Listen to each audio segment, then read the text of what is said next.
Chapter 5, in which a new species of funds unknown to the moneyed men appears on 'Change.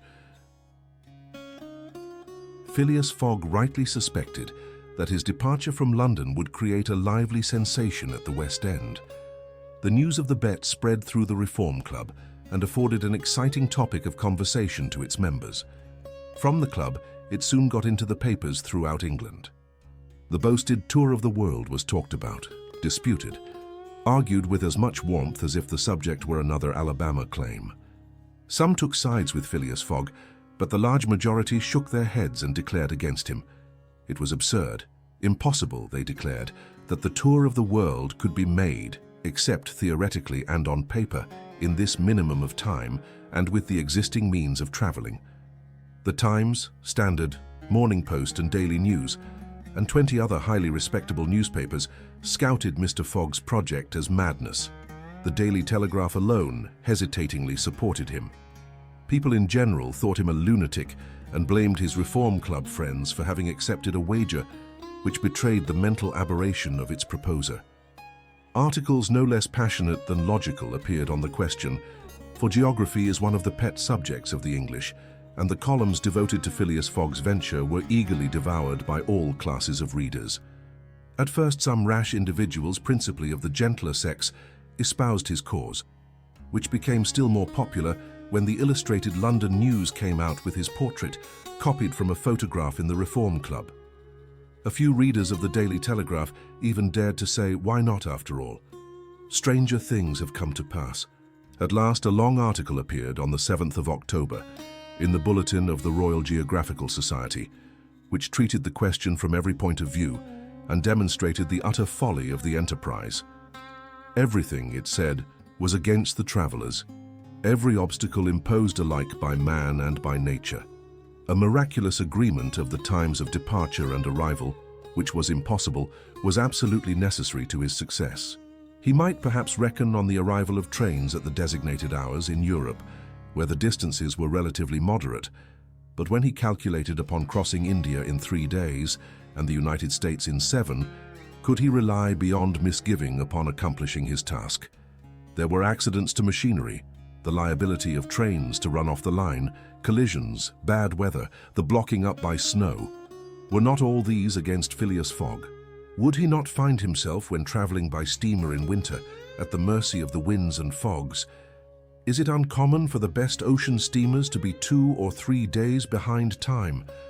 But a single delay would suffice to fatally break the chain of communication. Should Phileas Fogg once miss, even by an hour, a steamer he would have to wait for the next, and that would irrevocably render his attempt vain. This article made a great deal of noise, and being copied into all the papers, seriously depressed the advocates of the rash tourist. Everybody knows that England is the world of betting men, who are of a higher class than mere gamblers. To bet is in the English temperament.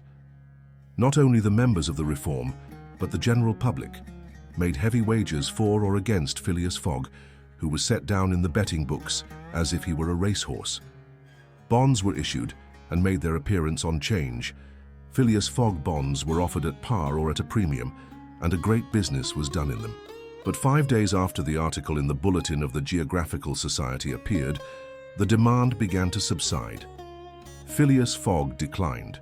They were offered by packages, at first of 5, then of 10, until at last nobody would take less than 20, 50, 100. Lord Albemarle, an elderly paralytic gentleman, was now the only advocate of Phileas Fogg left.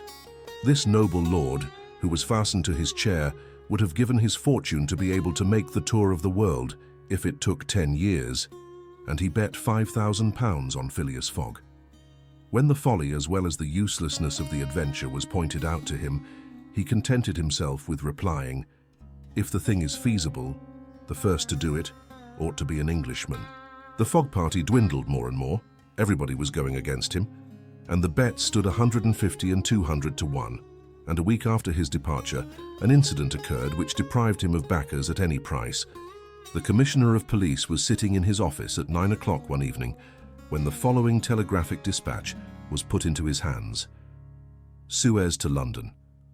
Rowan, Commissioner of Police, Scotland Yard. I've found the bank robber, Phileas Fogg. Send without delay warrant of arrest to Bombay. Fix, detective. The effect of this dispatch was instantaneous. The polished gentleman disappeared to give place to the bank robber.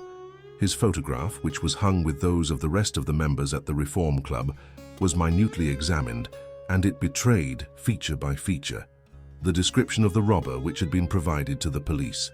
The mysterious habits of Phileas Fogg were recalled, his solitary ways, his sudden departure, and it seemed clear that, in undertaking a tour round the world on the pretext of a wager, he had had no other end in view than to elude the detectives and throw them off his track.